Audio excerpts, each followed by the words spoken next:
Alexa Bliss attempted to use the Sister Abigail move on Raw.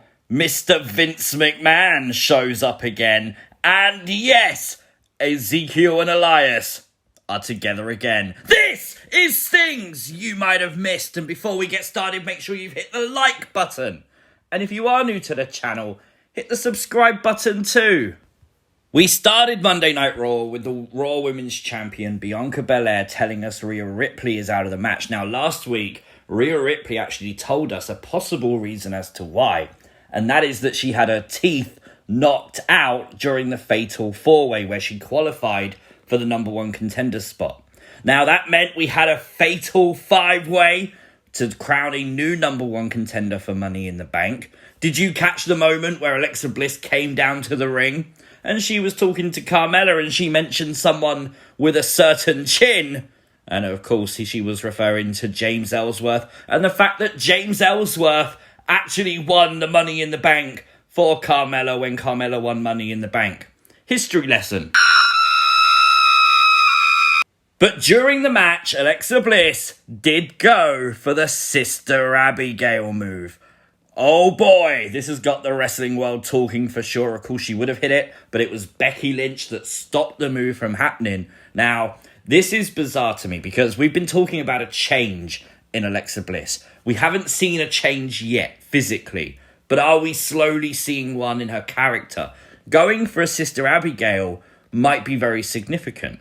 If you remember back to when she changed before, Sister Abigail move was the move she used first that kind of indicated she was mimicking and copying Bray Wyatt and becoming more and more evil. Now, since Alexa Bliss's WWE return, she has tried the Sister Abigail move on live events at house shows, but she's never hit it. And I just wonder, the fact this is now on television means it's part of the story and maybe they're trying to do something here where what happens when Alexa Bliss finally hits the Sister Abigail move. I don't think this is a sign that Bray Wyatt's returning or anything like that, but let me know your thoughts on what you think it means in the comments down below. We wondered how. We wondered if it was even possible, and WWE delivered. Elias and Ezekiel in the same place at the same time on Monday Night Raw. Absolutely genius. We did drop a 1-minute video on this as it happened because this is the biggest news in wrestling history. Genuinely is. They did appear simultaneously as Elias was in the ring. Ezekiel was on the Tron. Kevin Owens on the ring apron. Really cool reception by the audience. They really do miss Elias for sure. But of course, this led Elias to play a song talking about how Kevin Owens is a liar.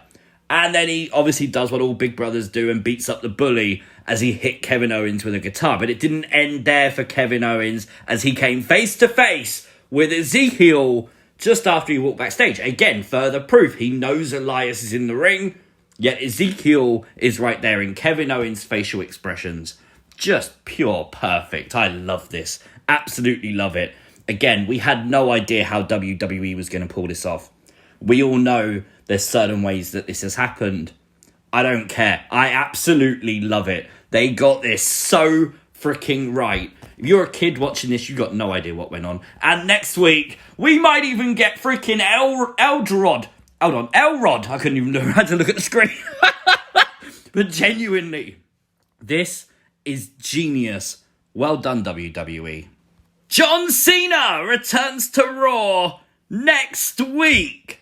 And they've been promoting this on WWE for a couple of weeks now. However, the former chairman of WWE, Mr. McMahon, took it upon himself to come out again to thunderous ovation as he once again told us the best of all time, John Cena, is returning to Raw next week. You know, that's just in case you missed all the commercials that WWE have been running for the past 2 weeks.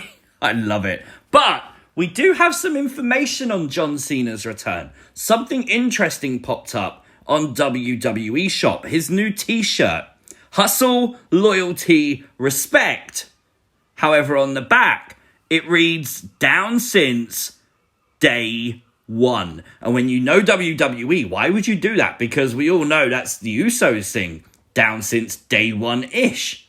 Could John Cena be coming back for a feud with the Bloodline? We're all thinking about Austin Theory here. Is it possible that there's a feud with the Bloodline for John Cena? We've long been talking about the horrific injury Cody Rhodes sustained, which he revealed at Hell in a Cell.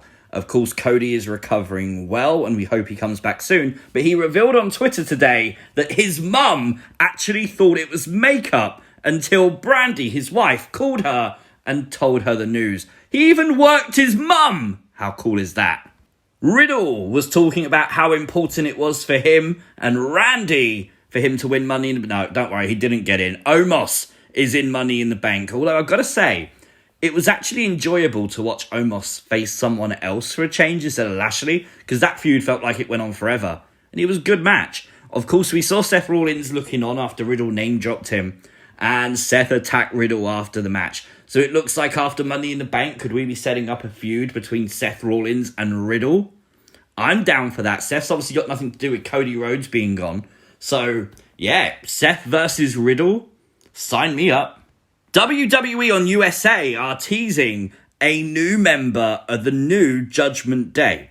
Interestingly, we haven't actually seen the Judgment Day properly on TV. We kind of understand why Rhea's not there, but Balor and Priest haven't really been seen on Raw since they turned on Edge. There was a promo last week, and that was it. Well, if you want to see the Judgment Day, they're on Main Event facing the Usos. They are trying to boost the ratings for Main Event or what? That is a hell of a match. I'll tell you what, for the first time ever, I think ever, I might actually have to watch Main Event because that's interesting. WWE Raw superstar AJ Styles made a cameo appearance last night on Impact Wrestling's Slammiversary, TNA's 20th anniversary show. Amazing. He actually said that WWE allowed him to do that, which was kind of cool. He was on Raw this week on Miz TV. And of course, it's nice to know that Miz's tiny balls have officially become a thing. That is the size, apparently, of Miz's tiny balls. Yep.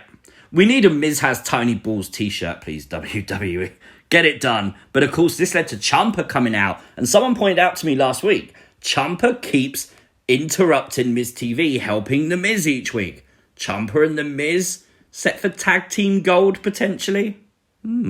Got to point out as well, this really interesting thing from the women's Fatal 5-Way with Liv Morgan. When she climbed to the top rope, the padding actually slipped, yet she was able to hang on. A lot of people would have fallen at that time. So, well done, Liv, because to be fair, I think, as I said, lots of people would have fallen at that opportunity.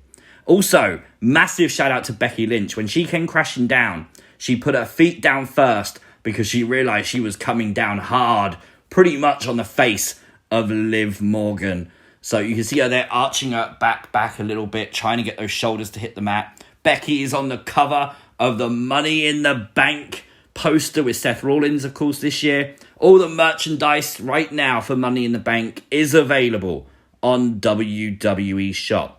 Now, skipping Money in the Bank, SummerSlam, The Beast, Brock Lesnar will take on Roman Reigns. Last man standing. This was made literally after Smackdown. And talking of Smackdown, Pat McAfee has merch on WWE Shop. And I'm not going to stop promoting this. This is brilliant. Lashley got revenge for last week as he sprayed oil/water in Austin Theory's face. I love that Austin Theory found out from a selfie. But he is officially going to face Austin Theory. That screenshot's awful, by the way. I'm really sorry. But he is going to face Theory for the US title at Money in the Bank. The United States Championship being defended on pay-per-view. It's about time, WWE. I love this Raw. I think it was a very solid show. Genuinely, 9 out of 10 for me. I thoroughly enjoyed it. Let me know your thoughts in the comment section down below. If you are new to the channel, hit the subscribe button. Turn on those notifications. You'll never miss another upload. Share the video so your friends can find it. Like the video. I'll see you next time. Peace!